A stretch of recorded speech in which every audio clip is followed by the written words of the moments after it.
I'm John Marine, and you're watching John Marine Tube. Thank you for watching.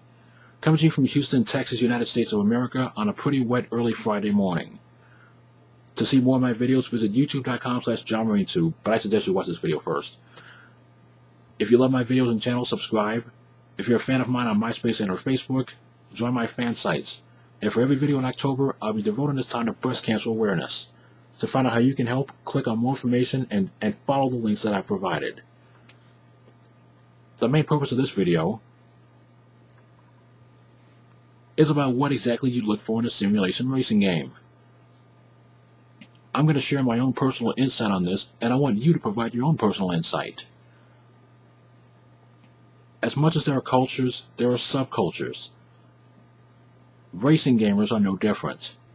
You have those that love the arcade experience, you have those that love simulation experiences, and those that kind of have an unconditional love of racing games.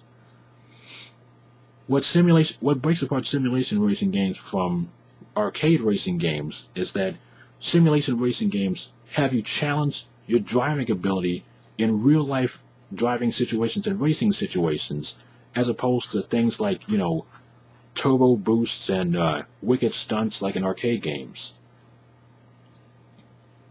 And so when it comes to simulation racing games, the thing that I'm most concerned about is how much is being simulated, and more importantly to me, can I still be able to have as best of a racing experience on easier difficulty levels than I can with more difficult levels. I have about 5 different racing games here, and I'm going to flash them across briefly. R-Factor, Enthusia, Toco Race Driver,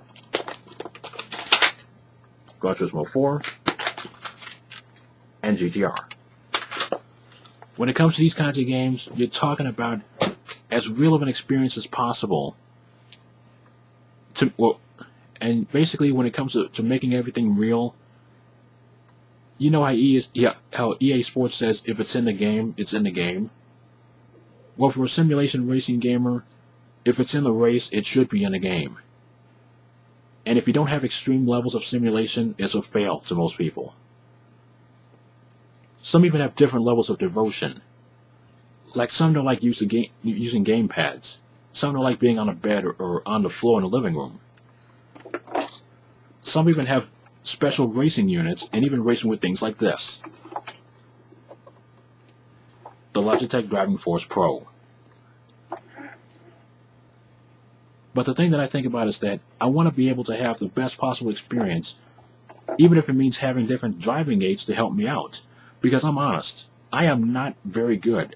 Like, if I competed in an online race right now in R-Factor or something, I'd probably place dead last from everybody else.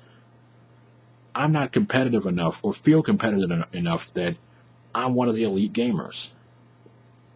So I'd be happy just to play at my own level and feel comfortable winning at that level, then step up when I'm ready for a different challenge. And for some people, simulation games simulate things. And so if they're not as true to life as possible, and if it's not all out realistic, it's a fail. That's why I think more people play PC racing games than they do console racing games. Especially if you have something like iRacing, like iRacing, or a subscription to iRacing, where everything is simulated. You have real racing experience, real racing cars, real. So, because I'm not at that level, and because I'm not that much adept, then that's why I'm comfortable playing Gran Turismo games, because I still feel comfortable with simulation-style racing without everything being completely realistic, to the point of damage, mechanical failures, engine failures, and things like that. I mean, I'm comfortable. Whatever I'm most comfortable with, I'll enjoy. What makes you comfortable about simulation racing games? Send me some comments and let me know. My name is John Marine. Please take care and have an amazing day. Love and peace to all of my friends and subscribers. Until next time, take care.